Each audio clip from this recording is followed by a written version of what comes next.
In this video, let's explore how to use pattern matching with if-let and while-let in Rust for more concise and readable code. If-let is a simpler way to match patterns for specific conditions without using a full match statement. Here's how if-let simplifies what would otherwise be a more verbose match statement. You can also combine if-let with an else block to handle cases where the pattern doesn't match. While-let allows you to continuously match a pattern inside a loop, making it useful for iterating through options or results. Similar to if-let, while-let makes loops more concise when matching a pattern repeatedly. You can combine pattern matching with additional conditions using both if-let and while-let. That's a quick overview of pattern matching with if-let and while-let in Rust. Stay tuned for more Rust programming tips.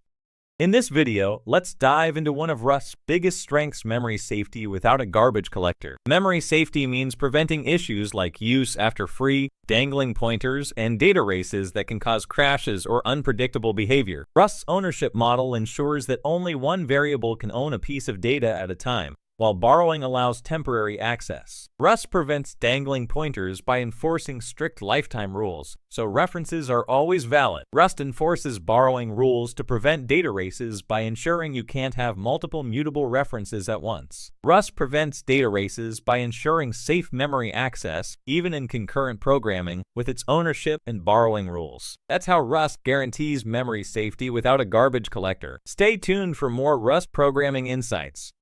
In this video, we'll learn about slices in Rust, a powerful way to reference parts of collections. A slice in Rust is a reference to a contiguous sequence of elements in a collection, like an array or a vector. Slices are references, so they don't own the data they point to. They only borrow the section of the collection. You can use mutable slices to modify part of a collection, making slices flexible. String slices work similarly and are a common use case in Rust. They allow efficient, partial access to strings. You can use methods like len on slices, and indexing works just like with arrays and vectors. That's how slices work in Rust. Stay tuned for more Rust programming insights. In this video, let's explore how Rust handles strings and UTF-8 encoding, ensuring safe and efficient text handling. Rust strings are always valid UTF-8, ensuring you can work with any language's text safely and efficiently. In Rust, string is a heap-allocated growable string, while str is an immutable string slice, typically used for borrowed data. You can iterate over a string by its UTF-8 characters, which are different from bytes due to encoding. Rust strings can also be accessed as raw bytes, useful when you need lower-level control. String slicing is allowed in Rust, but since strings are UTF-8, slicing must always occur at valid character boundaries. That's how Rust handles strings and UTF-8. Stay tuned for more Rust programming tips.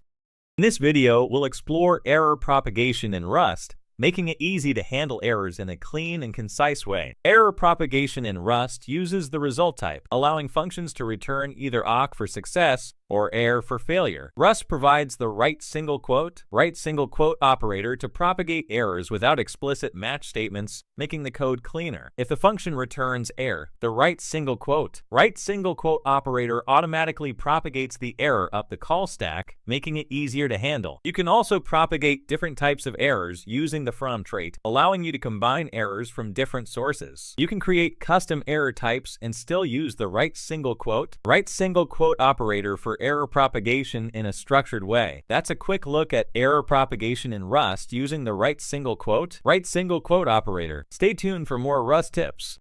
In this video, let's learn how Rust uses modules to organize code and manage scope. Modules in Rust are used to group related functions, structs, and other items together, helping keep code organized. You define a module using the mod keyword. Items within a module can be public or private by default. By default, everything inside a module is private. Use the pub keyword to make functions, structs, and enums accessible outside the module. Modules can also be split into separate files to keep large projects organized. The module file name corresponds to the module name. Modules can be nested within other modules for even better organization, and you can access items using the path. That's how Rust modules help organize your code. Stay tuned for more Rust programming tips.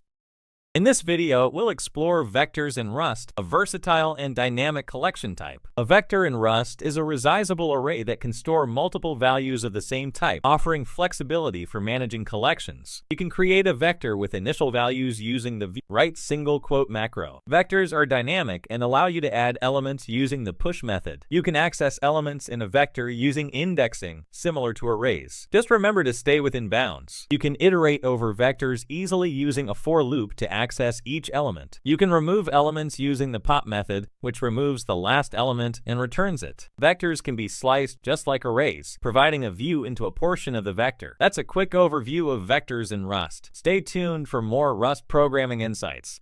In this video, we'll dive into hash maps in Rust, a powerful collection type for storing key value pairs. A hash map is a collection that maps keys to values, allowing for fast lookups based on the key. You can create a hash map with initial values using the collect method along with tuples. You can insert key value pairs using the write single quote method. If the key already exists, it will update the value. To access a value by its key, use the get method, which returns an option type. You can remove a key value pair using the remove method, which also returns the removed value. You can iterate over a hash map using a for loop to access both keys and values. To check if a key exists in a hash map, use the contains key method. That's a quick overview of hash maps in Rust.